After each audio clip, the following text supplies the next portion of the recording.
Good morning, good afternoon, and good evening, everyone.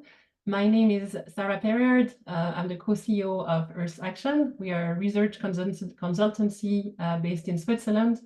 So first, I want to welcome you to this webinar at the occasion of the launch of the report, Moving Towards Outcome-Based Financial Mechanisms for Waste Prevention. So the treaty in negotiation is set to unlock billions of dollars, and how this funding is spent will be decisive in how effective action on plastic pollution will be. So that's why we're here today, to explore the innovative financial mechanisms that outcome-based waste prevention is. So I'll start by sharing with you some key findings of the reports. And this is the report that was launched about a week ago. And then we'll have the honor of welcoming 6 additional speakers who will share how, from their perspective and from where they sit, outcome-based financing has the opportunity of redefining how we approach and finance waste prevention for a future that is free of plastic pollution. So this webinar is being recorded. The link will be shared after with all of the people who have registered for the webinar today. There is a Q&A box where you can actually drop your questions. This will not be shared broadly, but at least we will be able to collect those questions. If we have a chance to, we'll try and address 1 or 2 questions toward the end. But we are many today, and thank you so much for this interest. We have a lot of people joining, so we want to set the expectations that we might definitely not have a chance to address so many of them. What we will do, though, is that after the session, we'll try and answer all of those questions and get back to you or share documents where we are able to engage more.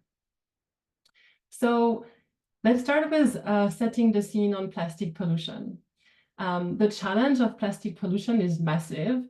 Currently, out of 430 million tons that are produced annually, 110 are mismanaged, and 28 million tons are leaking in the environment. Under a business as usual scenario, those numbers are set to increase by more than 75% by 2040. Now, the growth of plastic pollution is also far outpacing our capacity to manage waste. And in the past 10 years, plastic production has actually grown 20 times more rapidly than the capacity to keep this plastic in a circular loop.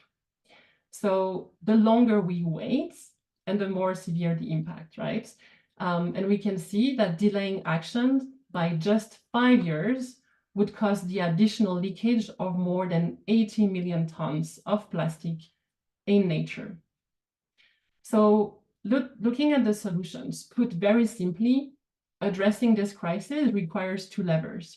The reduction of volumes of plastic waste that is created, and the increase of the capacity to treat that plastic waste.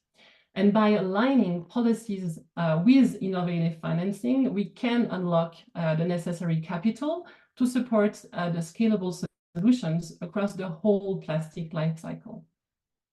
So on the policy side, there are 15 global rules that the treaty has an opportunity of enforcing. And that would allow a system change that in turn would allow to reduce mismanaged waste by up to 90%. Alongside policies, investments are needed in order to work on waste reduction and on waste management. So there are 3 main obstacles that stand in our way. First, that's the funding gap. And we've seen 5.2 trillion need to be invested in order to reduce mismanaged waste by 90%. A large part of the investments are needed in upstream interventions, so basically on reducing the creation of waste. Second, the early stage nature of the solution is an obstacle, because many solutions are still low on the investment readiness index, which makes it hard for those projects to actually raise the necessary capital. And third obstacle it's the disconnection that there is between technical assistance and financial resources, because the capacity building and securing financing actually go hand in hand, and that creates a chicken and egg situation, because the solutions to move up in the solution lifecycle and achieve this investment readiness, they require assistance, and that includes both financial backing, but also technical capacity enhancements. However, actually, securing finance often hinges on the already established ability to scale, and it needs to demonstrate both the technical capacity and the operational readiness. So that's this chicken and egg. So addressing those challenges is critical. And this calls for innovative financial mechanisms. And the solution must include a shift towards outcome-based financing, leveraging investments that then directly contribute to measurable waste reduction. So that's in this setup that outcome-based waste prevention holds this immense potential in plastic pollution mitigation, because it secures financial incentives to reward initiatives and projects that demonstrate a measurable reduction in plastic waste, and that drives efficiency and impact. And solutions that have a high impact return on investment, sometimes they have no or negligible direct financial return on investments. But in other sectors, outcome-based financing has already been successfully implemented in different forms. And so we'll have three examples here. One is on biodiversity and ecosystem restoration. So payments there are linked to effective management of specific protected areas and wildlife reserves, on also specific conservation and restoration outcomes. And typically the coming protocol on biodiversity actually references outcome-based financing directly, so as payment for ecosystem services. On sustainable agriculture, payments are made based on verified improvements of soil quality or reduced pesticide use, on increased yields through sustainable method. And a third example on the social side, women's education, in which payments are tied to meeting specific educational outcomes. For example, increased enrollments, improving the learning outcomes, etc. So those are successful and they're existing. And that's a concept that now can be extended to waste and to plastic pollution. So now when we talk about measurable waste reduction, that calls for a robust evaluation framework, because it's essential to ensure that interventions actually contribute meaningfully to waste prevention. So this evaluation framework is set around three sections. The first is the interventions need to be measured based on a clear taxonomy that includes where in the plastic life cycle the intervention stands. Second, they need to be measured based on a set of metrics. And plastic leakage is our reference metric, and it allows to measure how effective the intervention is at avoiding plastic pollution. And then third, we look at what indirect efforts affects both in terms of potential co-benefits and trade-offs the intervention holds. So that's a start of an evaluation framework that can be used and that can be further developed and enforced. Now, there are key enablers that are needed in order for outcome-based financing to become a reality for waste prevention. And that includes private sector, development finance institutions, policymakers, regulatory support, and the upcoming treaty. So will each of them play a critical role? And we'll have a bit of a zoom on a few of them. First, starting with the private sector. So the private sector faces large challenges or let's say dilemmas today. When there's no infrastructure in a place, either they decide not to operate in that market, or they accept to be responsible for some level of plastic pollution, and with basically limited ways to engage for action outside of their direct control. Now, if we look at climate, companies, they know today that they need to align their carbon emissions with the treaty, with the Paris Agreement, meaning with emissions that lead to 1.5 degree of warming. For plastic, targets don't exist yet. The treaty will set what this global target is, and then that will cascade into national plans, and that can also translate into corporate targets. This is one of the missions, actually, of the Plastic Footprint Network, which published the methodology for corporate plastic footprint assessment last year, and which is now on a mission to develop a framework for target setting and mitigation. So a key focus will be the ways that companies are expected to mitigate their impacts through actions both within and outside of their value chain. And so actions outside of the value chain, it doesn't mean cleanup activities. It means primarily supporting infrastructure for circularity. And it's about giving the opportunity for corporations to invest into solutions through, for example, outcome-based financing as part of their mitigation journey, and to complement the existing contribution, for example, to EPR.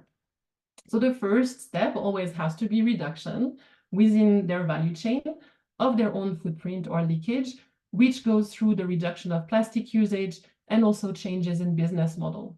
And that's what we have typically in the step one. And then companies, they can also support actions outside of their value chain. For example, by supporting the avoidance of their waste, but also others' waste. For example, in supporting the development of reuse infrastructure and models that will not benefit them alone, but also others. And that's the step number two. And finally, efforts should also go in supporting the management of waste when it's created, such as collection and recycling infrastructure, as well as addressing legacy pollution. And that's step three. And essentially, this is on step two and step three that outcome-based waste prevention stands as a possibility and a solution. So now, while we can hope that corporate action will happen by itself, we also know pragmatically that there's a layer of policy and enforcement that is needed, and that brings us to the role of policymakers and regulators. So EPR is one of the instruments that comes to mind, right, where policymakers and regulators need to enforce regulations allowing the corporate responsibility. But other instruments where policymakers' action is required is ensuring alignment of the companies that operate in their territory to contribute to the development of circular models and interventions that prevent waste and pollutions. So we essentially would like corporate stewardship to feed into national action plans, and that's where we should look at the opportunity to integrate outcome-based financing into those national plans and policies. And finally, the treaty. So if there are three asks that we would have for negotiators of the plastic treaty, the first one would be on recognizing outcome-based financing and payment by result waste prevention programs as innovative financial schemes. The second is to stimulate different forms of innovative financial schemes with strong environmental and social safeguards, of course, to enhance the pace, effectiveness, and the scale of resource mobilization and use. And the third one is leveraging outcome-based financing to unlock more financial resources, both from public and private sources towards capacity building. So those are things that we will hopefully have a chance to discuss further in Ottawa in about a month. And before opening the roundtable, so I'd like to share just a few words about some of the work from the speakers that we are blessed to have today with us, because that's when it becomes concrete, right? That's those real-world examples that show how financial instruments can be aligned with the environmental outcomes that we are seeking. So we have Laura Thompson today with us from Green Blue. She will tell us more about the recycled material standards and the ARC.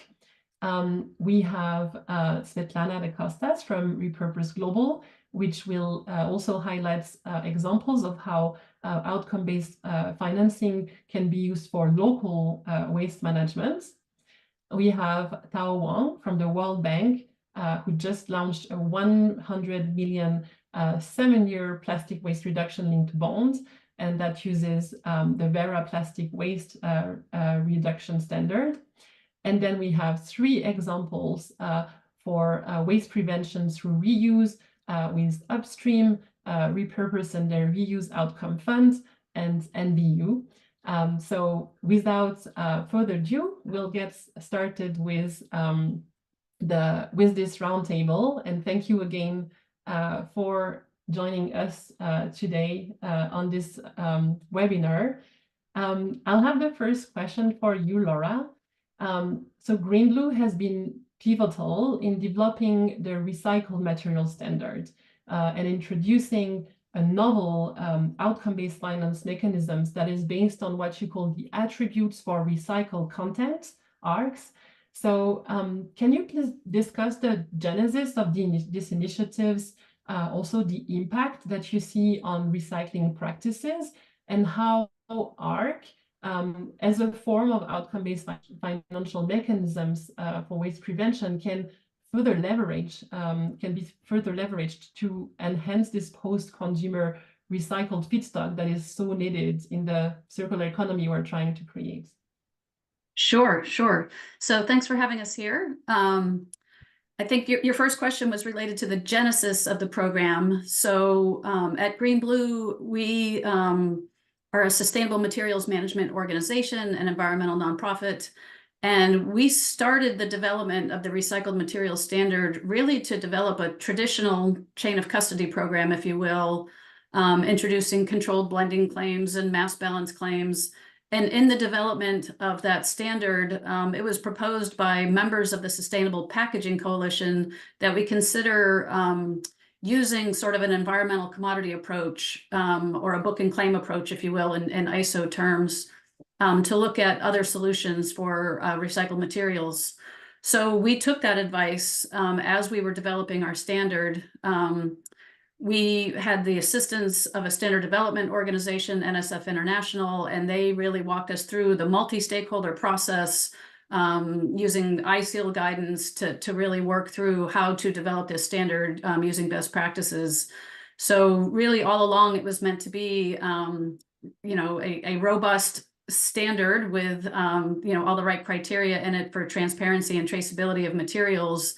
And this concept of using what we're now referring to as an outcome-based finance mechanism really came from stakeholders themselves. It was not our original conception for the program, but it was such a good idea. We felt compelled to follow up on it. The advisory committee was right behind it. So we used all those traditional steps through committee, multi-stakeholder committee, and then of course public comment phases with putting the standard out in the public comment. So that's a few words on the genesis. As you mentioned in the introduction, our impact is focused on the recycling action. So the outcome is truly measured in tons of recycled material produced by resin type. We do account for losses in the process. So every ARC represents that action of 1 metric ton of recycled material that it was actually produced.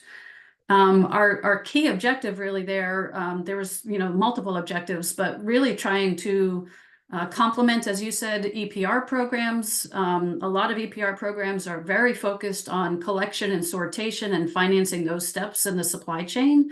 And we saw a real opportunity to help the next step down the supply chain, that once those materials hopefully are prevented in the first place to the extent possible, but collected, sorted, and now need to move through the supply chain to enable that further circularity, we wanted to support that step in the supply chain. So some of the criteria to enable creating an ARC, the attribute of recycled content, we are looking to expand capacity beyond business as usual. So capacity expansion is one criteria. And also technical improvements are a trigger or a test for additionality. We have a massive gap in the availability of, say, food grade materials. So that's another type of criteria to really address both capacity and the quality of recycled materials. So those were 2 of our key objectives, using that theory of change to help that part of the supply chain. In terms of, you had asked us to speak really quickly around some of the challenges and successes. I think one of the challenges we faced, frankly, is people understanding this concept. The recyclers really see the benefit that this can bring them new finance streams, and they are eager to adopt this and to issue these credits or these ARCs. And but the rest of the stakeholders are still grappling with what is this and how can I use this. So in terms of successes, seeing webinars like this to help educate stakeholders is really pivotal for us. And so that's one of the reasons we're thrilled to be here. It helps build the credibility for these programs, build education around it, and really just help socialize these really important concepts.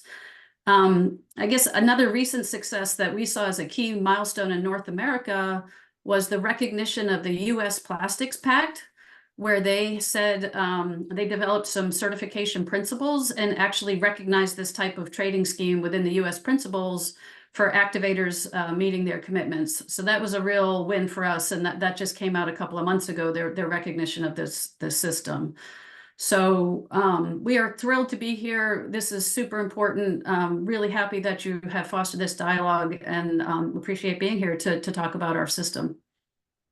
Thanks so much, Laura. And hopefully we'll definitely be able to build on the ARC concept for the corporate accountability framework that is currently in development within the Plastic Footprint Network, because recycled content is definitely one of the ways that the corporate world is able to contribute to the building of circular economy. Thanks so much.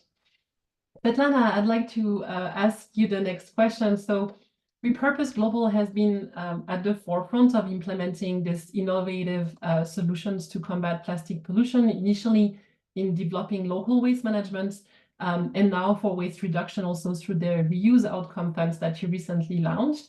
Can you please share a bit more about those initiatives and also how you have leveraged the concept of outcome-based financial mechanisms to drive them? Yeah, thank you, Sarah. It's so wonderful to be a part of this conversation. For those of you who aren't familiar, I'm Svetlana, and I lead strategic partnerships and ecosystem engagement at Repurpose Global. So we are a circularity action platform, and we're really focused on building inclusive and scalable circularity and waste management infrastructure in some of the world's most underserved communities. And from our early days as an organization, we realized that tackling the plastic waste crisis meant more than just cleanup efforts, right? It required innovative solutions backed by substantial financing. And we consistently observed two key trends. The first was that waste as an issue wasn't really getting enough attention that it needed, which meant that there were very few waste-related solutions that were operational on the ground. And the second was that the solutions that did exist on the ground and who were making headway had real issues scaling it up because there was a severe lack of technical assistance and financial support.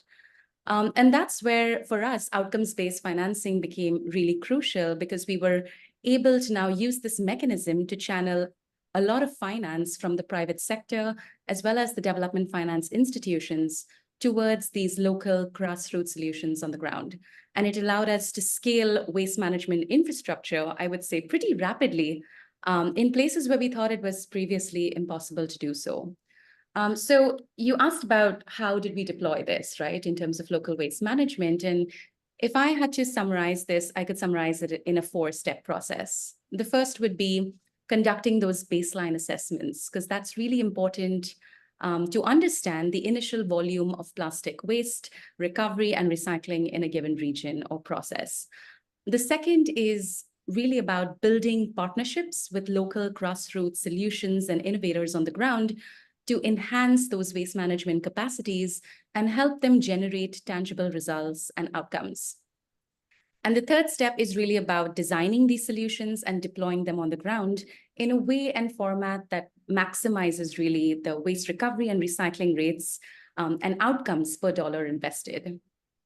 And the fourth is a continuous due diligence process, where through our digital traceability platforms, we ensure that the environmental outcome generated, which in this case is the additional tonnage of waste collected and ethically recycled, is properly audited, it's documented, and it serves as a basis for the local innovators to then access that further on financing. Through this model, we've been able to really scale up waste management systems in 8 countries now, and we've been able to prevent over 50 million pounds of additional low-value plastics from leaking into our water bodies or entering our landfills. And I think the other benefit is really that we've been able to provide access to waste management to over 1 million people in the Global South for the very first time, and helped supported the livelihoods of over 2,000 waste workers globally. And so, we're really encouraged by the success of building local waste management through this outcomes-based financing mentality. And we really believe in the power of scaling this up, right? So now, as you said, Sarah, we're working to test if the same mechanism can be leveraged to scale reuse and refill initiatives through our newly launched, and might add, very exciting, Reuse Outcomes Fund. So some of you might have got the news that this is a $1 million prototype fund that we're aiming to use to scale reuse and refill initiatives, particularly in low and middle income communities. And we're targeting really how to embed reuse systems into plastic intensive sectors like food and grocery or personal care or e-commerce. And to start off with, we'll be focusing on 3 geographies. This is going to be in the United States, Canada, as well as India. And I think the reason why we conceptualized this fund is because the science is pretty clear that we need to scale reuse systems. We need those reuse mechanisms to drive that significant waste prevention that we're all hoping for. However, the reuse movement faces systemic barriers, such as very prohibitively high setup costs, right? As we all know, there's this green premium associated with reuse and refill systems in the current stage that often discourages that early adoption. And many reuse and refill innovators, similar to the waste management innovators that I spoke of earlier, are also in their very early stages, and they lack those necessary track records or technological maturity, really, to be able to attract the financing that is needed to scale up. And lastly, I think I've spoken to so many reuse and refill innovators, and all of them mentioned that the current traditional financial mechanisms like debt or venture capital are just not fit for purpose, given the complexities of reuse systems. And so through this Reuse Outcomes Fund, we at Repurpose are trying to see whether we are able to finance these reuse solutions solely based on, again, measuring the environmental outcome, which in this case would be kilograms or tonnage of plastic avoided through that reuse intervention. And in this way, hope to prioritize impact return over that financial return on investment. And I think when we were conceptualizing this, we were very cognizant of the critique that reuse efforts have often been seen as exclusive to economically wealthier populations. And so through this fund, we're hoping to help address that. We're hoping to help democratize access to reuse solutions so that no one is left behind really in the transition to a just circular economy. So I think in conclusion, I've got to say that while we're doing everything we can and putting all that we've got into this fight against plastic pollution, we really can't do this alone. And I strongly believe in the power of collaboration and leveraging insights from ecosystem stakeholders and experts like you all to really able to make this difference. So if there's something on your mind from today's session, a suggestion, a critique, or an idea that has sparked you after reading this report, this wonderful report that EA has put out, please do not hesitate to reach out to us and to me directly with your feedback. Because we would really love to build this the right way and scale the movement in the right way. And really thankful again for the opportunity for Repurpose to be able to support this report by Earth Action, as well as connect with such key players in the value chain from upstream, from Green Blue to our colleagues here at World Bank. So yeah, let's keep this conversation going and turn today's discussions into really actions and outcomes that we can all be proud of. Thanks. Thanks so much, Svetlana. And that's a great introduction to the next intervention from you, Julie, from Upstream. So Upstream actually focuses on normalizing reuse, on supporting the reuse industry broadly, So I'd love to have your perspective on how outcome-based financing can accelerate this transition to circular economy. Thank you, Sarah. Really appreciate it. On behalf of our upstream team, we're working remotely across the U.S. We appreciate this opportunity, not just to contribute to the report, but also to participate in today's event. And like Svetlana, hoping this is the beginning of many conversations and collaborations. So from our lens, we're all reuse all day long. And obviously, we're looking for many more funding streams to build out reuse infrastructure. And by reuse infrastructure, we're looking at the collection, sorting, wash ups, redistribution facilities that can provide the infrastructure for reusable packaging. It could be adapted MRFs, it could be new facilities, et cetera. We're looking at all of those opportunities. And we certainly know that investors are poised and want to not only see an ROI, but an impact on their investment. And like Svetlana said, we can show that impact through the outcomes that we know will come from solutions like reuse. I wanted to talk a little bit about the financial challenges we're seeing, economic opportunities, reuse offers, and then specifically upstream's role, some real world examples like Sarah was mentioning that we're here to share as far as creating demand for outcomes-based financing and also some new mechanisms we're exploring with our partners. So first of all, financial challenges for the reuse innovators and reuse innovators. I'm speaking of those who recover, wash, and redistribute reusable packaging. As we all know, reusable packaging has been around almost since the entirety of human existence, but reuse as a business model is new. So that's where the risk assessment comes in. And so investors are nervous about it because it's new. The other challenge is because we know for reuse to realize its economic and environmental benefits, we know that volume is essential. But obviously, when you're starting in a new industry, it's often small pilots that aren't necessarily baked in tried and true best practices. So we've got a scaling challenge there, chicken and egg problem.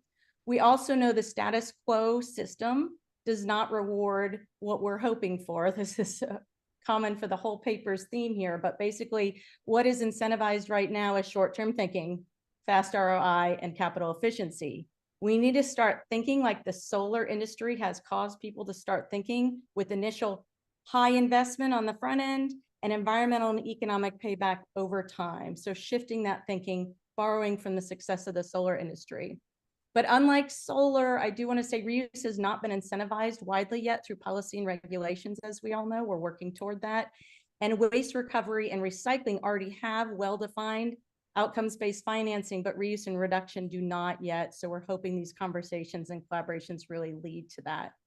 As far as the promise for reuse, we obviously know the status quo is not sustainable from a human environmental standpoint, but what is less understood is that it would be a huge missed economic opportunity to not scale reuse. So from the environmental standpoint, EMF has pointed out that meeting the UN climate goals will help us reach 55% with renewable energy. But 45% we still need to target to meet UN climate goals. And that's how we make, consume, and dispose of the goods that we buy. And we also know that from an environmental standpoint, corporations are reaching out to us personally because they're trying to meet their scope 3 emissions and they need help. They want to figure out reuse. Again, many are just trying small pilots, but we need them to scale and move to projects. From the economic standpoint, EMF has also pointed out that if just 20% of plastic packaging moves to reusable formats, you're looking at a $10 billion opportunity right there. Solar is now a $200 billion industry. Folks said it wouldn't work, and it's on pace to be a $600 billion industry by 2030. So again, the economic opportunities are huge. It would be a huge missed opportunity not to build and scale reuse systems. And we talk about payment over time, ROI, and reuse systems. We're not talking decades. We're talking 5 to 6 years. So it's not extraordinarily long payoff points. As far as upstream's work, we are a lead change agency for reuse, for the reuse movement in US and Canada. We are hyper-focused on reaching tipping points. So reuse becomes, oh, did I freeze? Can you guys still hear me? Okay. Where reuse becomes widespread, cross-sectional, interoperable, and an everyday utility. And just like Svetlana said, we want to democratize reuse systems. It needs to be accessible and not a boutique solution for sure. I want to talk a little about the 3 strategies Sarah introduced you to about us. We are normalizing reuse, growing and supporting reuse systems, and creating enabling policy environment for reuse. The second one, growing and supporting reuse systems, is really germane to this conversation, and a couple of ways that we are putting strategies in place to realize the growing and supporting of reuse systems. We are learning from our colleagues in Europe and working on developing a reuse industry alliance, borrowing a page as well from the solar industry. We're working with Reloop on that so that members can speak with one voice to support reuse policy. They can secure large contracts and adopt standards, among other things. Upstream's role in that is baking out the membership benefits. So more to come on that.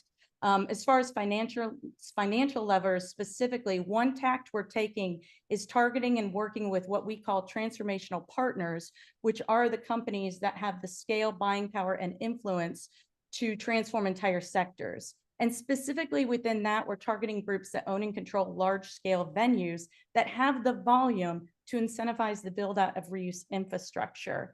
And what we found on the ground from our team's work in Durham is that if a stadium agrees to go to reusable, that reuse service provider providing the sorting, collection, redistribution, sometimes reusable packaging itself to that large-scale venue can take a forward-facing service agreement and contract, bring it to the bank and say, okay, I need money now to build out this reuse infrastructure.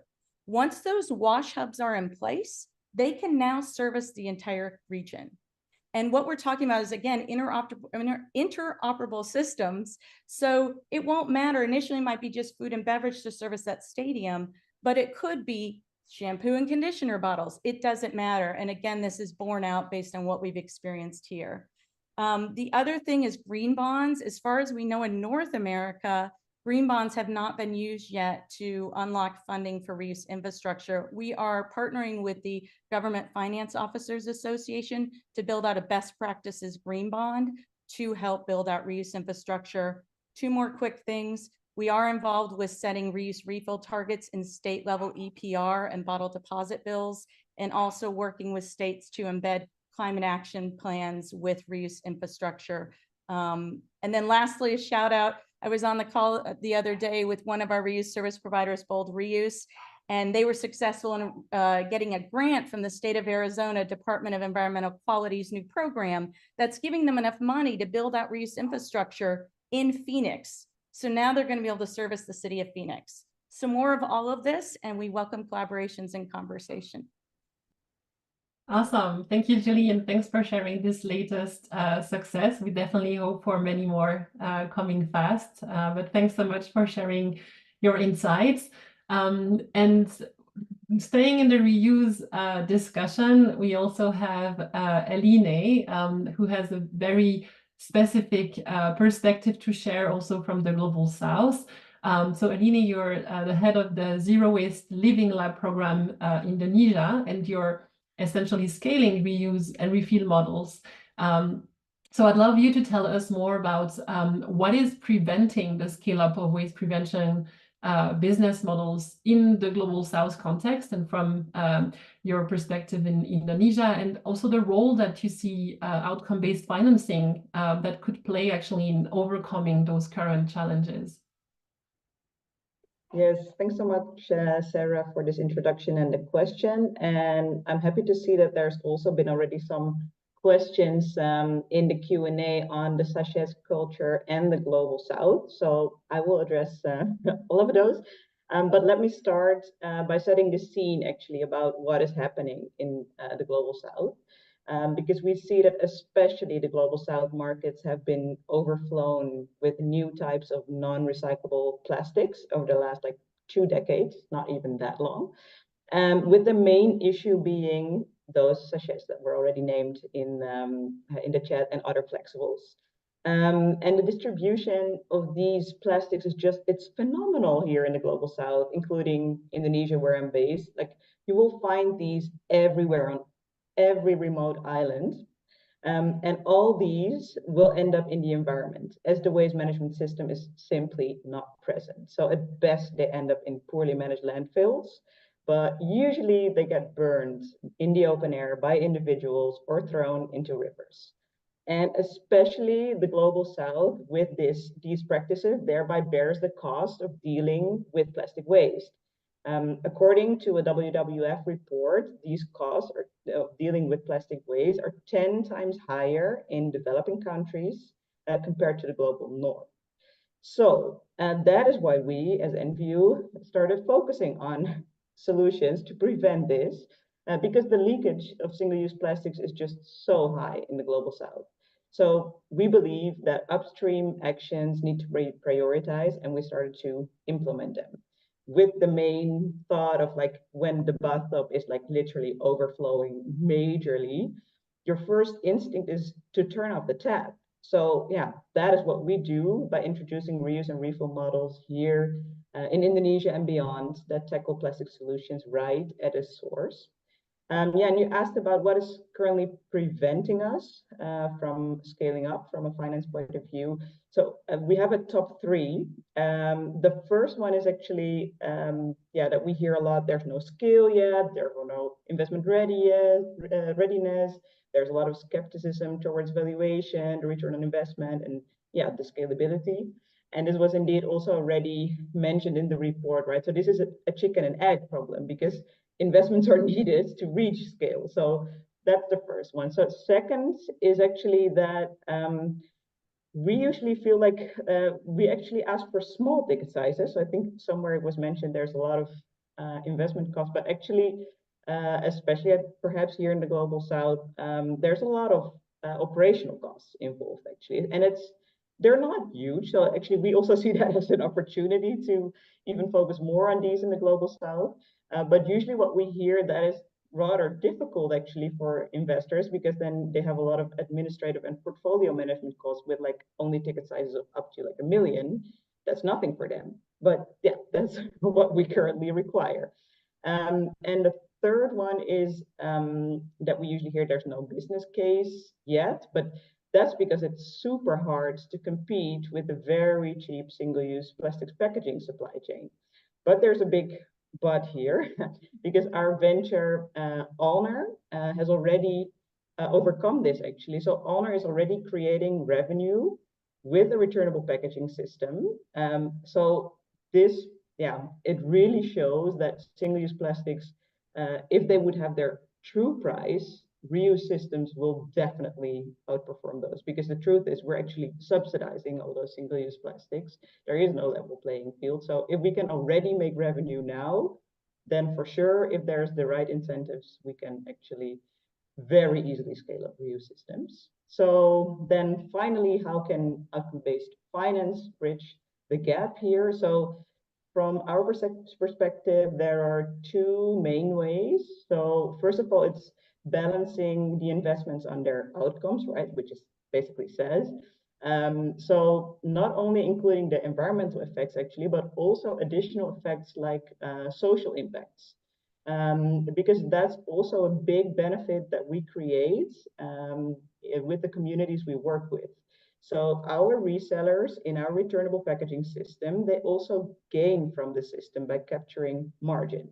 And on average, they can actually increase their income by 10 to 15% by reselling and also collecting our returnable containers. And this also helps us because this also optimizes our logistics, saving costs and emissions. So that's the first one. And secondly, it can also really help balancing investments on where they are needed most, like I said in the beginning, the global south in our perspective, because investments in plastic collection and recycling, they have been almost completely gone into the developed world over the past decades and not into economies where they are needed most in the global south. And I really feel like this framework and outcome-based financing can turn the tide on this trend by prioritizing the global south context for these investments in upstream solutions. Thank you. Awesome. Thanks so much, Line, for sharing that. Also, it's actually really great to see that this is a system that works not only with premium in highly developed economies, but actually that you have a lot of success scaling that up already and more to come. Thanks so much for sharing that. Tao, your turn. I have a lot of questions, and I know that many people have around the 100 million outcome bonds that the World Bank recently issued. It's not the first bond of that kind that the World Bank launches, but it's the first that will tackle plastic pollution. And the World Bank has a lot of experience with result-based financing. So we'd love to hear more from you about how you approach outcome-based financing and how you're now using it for addressing plastic pollution. Certainly. Thank you, Sarah. And hi, everyone. I'm Tao Wang from the World Bank. I would like to first give you a quick overview of this recently issued outcome-based plastic bond. And then I will share with you some of the reflections on the outcome-based financing instrument. So last January, 2 months ago, the World Bank issued a plastic waste reduction linked bond. It's a 7-year bond with $100 million principal. And this innovative bond provides investors with a finance return linked to plastic credits and carbon credits, both using the Vera standard, expected to be generated by 2 projects in Ghana and Indonesia. Through this transaction, the bond investors contributed part of their coupon payment, which were converted into $14 million out of this $100 million bond as an upfront financing to the project. So the project can really increase their capacity, expand new collection recycling sites, and install food-grade recycling equipment. So undertake these activities to really scale up their investment on plastic reduction. Now, this transaction, I would say at least is a win-win-win scenario. First, I think the bond investors, they are happy to see that their investment are, making ESG impact, environmental, social, and governance impact within their risk return profile. And second win is the project developers, private sector companies, they can overcome the barriers of upfront financing through this innovative financing instrument, and then are able to scale up their investment, generate the outcomes, and then in return, receive financial revenue, and then also part of that repay back to the investors. And then as the World Bank, this is the third wing. As a development institution, we are also very happy to support this kind of transaction so that generates really the desired development outcomes. In this case, it's the verified climate mitigation outcomes, the carbon emission reductions, and also plastic reduction and circularity, right? So this is a snapshot of this plastic outcome-based bond. Let me now share with you 3 points as a reflection. The first point is outcome-based financing has been a proven and effective tool in driving for results and impacts. It also enhances monitoring, reporting, and verification, and catalyzing investments, not only in plastic reduction, but also more broadly in development outcome and sustainable development impacts. I can give you a couple examples. As Sarah mentioned, although this is the first ever plastic reduction linked outcome bond that the World Bank issued. However, such an approach has been already applied in many different areas. In 2022, the World Bank issued a bond called Rhino Bond that targets the rhino biodiversity conservation in South Africa. And in 2023, the World Bank also issued a bond called Emission Reduction Linked Bond in Vietnam, targeting at the purified water investment to reduce carbon emissions. And more broadly, the outcome-based financing also has been operational in the carbon market for almost 2 decades. In fact, the World Bank launched the first ever prototype carbon fund, the first carbon fund, also used outcome-based financing to drive results in climate mitigation. So the point here is outcome-based financing is not something new. It has been proven. So we really hope we can support that, and also seeing, this is one of the mechanisms that can be adopted to drive results in the context of this plastic treaty discussion as well. So this is my first point. Second point is, for outcome-based financing to work effectively and serve its intended purpose, we need three things: robust governance, two, robust measuring, reporting, verification. So it generates high integrity and sound result. And then number three is really awareness raising, capacity building, technical assistance, because the project developers, in some cases, communities, vulnerable population, they need support, technical and financing to make it work. And then point number three is it calls for partnership and collaboration, because for this to work, private sector will need to come in, regulators need to set up the policy enabling environment, standard setting organization need to also establish the methodology, the standard in a right way. And then investors, brokers, everyone has an essential role to play. And going back to this plastic outcome-based bond, from the World Bank point of view, we want to see more of these projects, activities can benefit from this innovative financing instrument.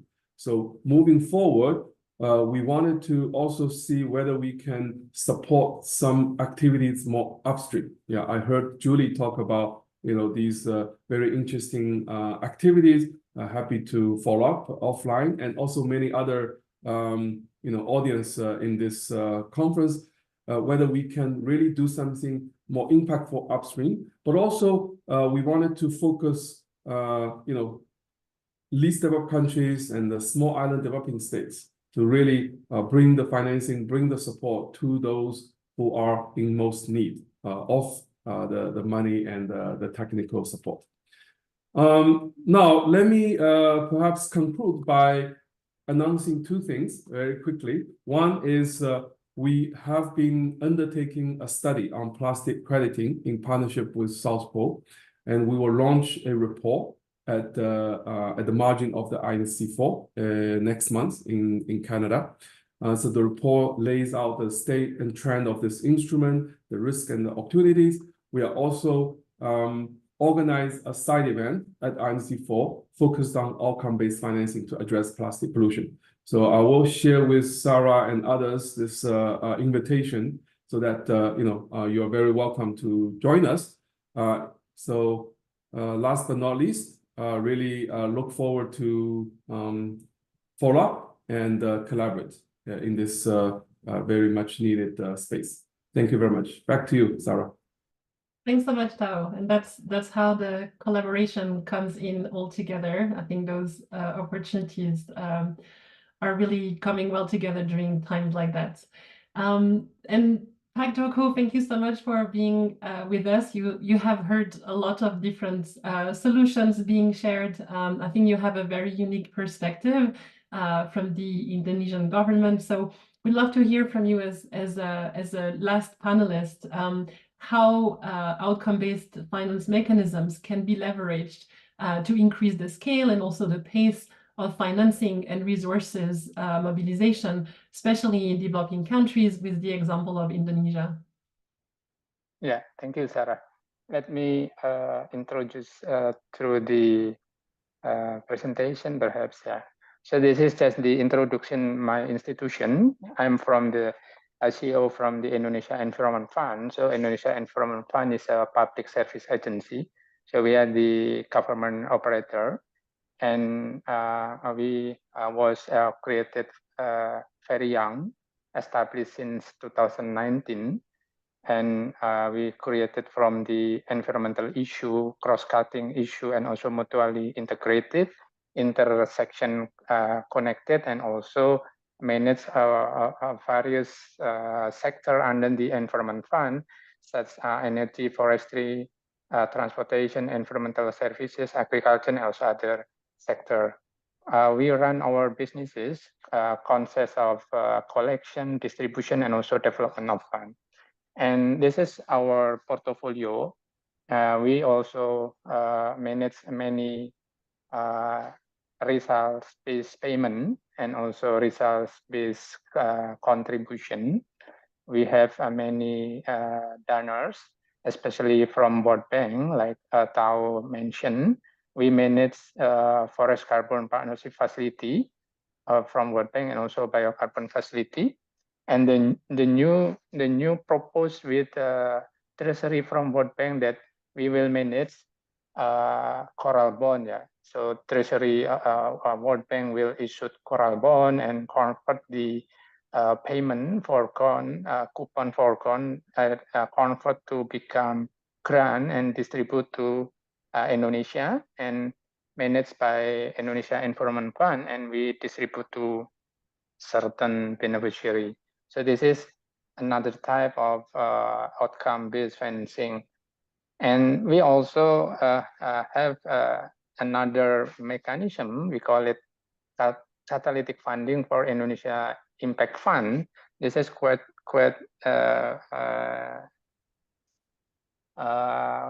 important and also quite unique because through the catalytic funding for Indonesia Impact Fund, like milestone-based grant aiming to accelerate private sector with the largest scale solution related with the ESG impact contribution to the government of Indonesia targeted distribution to the investee. So this is the instrument objective seeking the catalytic to accelerate the impact and mechanism based on the milestone incentive. Investee achieve agreed the upon target of impact indicator like low income population, rural region, marginalized community, vulnerable group, and also other suggested activity. And we divided the distribution based on the KPI, key performance indicator. We distributed through 3 tranches. The first tranche is regarding on the approved proposal submission, and the second tranche is related in the output level milestone indicator, and also the last tranche is we also integrated with the donor UNDP and also limited partner collaborate with the Mandiri Capital Investment. This is like the state-owned enterprise, and we selected 4 startup businesses. One operate under the education technology and also plastic biodegradable, call it Green Hope, and also aquaculture. And we related our program with several ESG and also SDG milestone. Goal 1, no poverty, goal 2, goal 4, and also other important under SDG target. And then we setting the KPI and indicator, and after they submit the proposal, we send to the independent assessor, and after the independent assessor giving the permission, and they asked me to distribute a fund through 3 different tranches. And then from the end of this process, we develop what we call impact report and also impact assessment. And this is quite interesting because if we look from the selected startup businesses, we just to reinforce what Ellen already mentioned, because if we look from Indonesian side, we realize that the plastic waste is one of biggest challenge for developing country and especially for Indonesia. That's why from the government side, we also propose innovative financial scheme through the Indonesia Environment Fund. Besides we collecting international money, we also create from the domestic. We invite blended finance from the private sector as well as from the international organization. And then we create we supported a startup and also small medium enterprise or social enterprise. And through this mechanism, hopefully, we can reduce the impact from plastic waste and also increase the awareness and also negative impact for the plastic waste through the environment. So this is my last presentation, Sarah.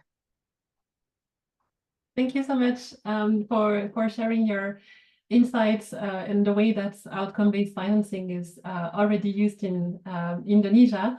I will try and be very brief in closing that that webinar due to the time that is pressing already. Thank you for the questions that you have put into the chat. We haven't had a chance to address them, but we will definitely make the effort of responding to them and sharing them openly. I want to thank so much all of the speakers and their organizations for having joined us today, for having supported during the reports writing. I also want to give a special thank to our scientific committee, Irene Hofmeyer, Anna Kunina, Saji, Linda Spahan, Anna Brockhaus, and Emily Davenport, who have been instrumental in also making this report a reality. And a special thanks to my team, especially Charlotte and Melissa, who are here and have contributed to writing this report and making it a reality. So now just to conclude really quickly, we see that transitioning to outcome-based financial mechanism for waste prevention is not just a necessity, it's really urgent. We have heard it today also through collaboration, through innovation, through a focus on measurable outcomes. We can really drive system change towards a future that is free of plastic pollution. So thank you so much for joining us on this critical journey. Thank you for joining us on this webinar.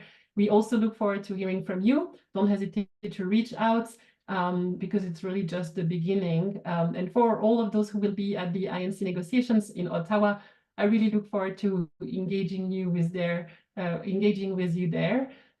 So thank you again, everyone, and to be followed up really soon. Thank you. Goodbye. Thank you.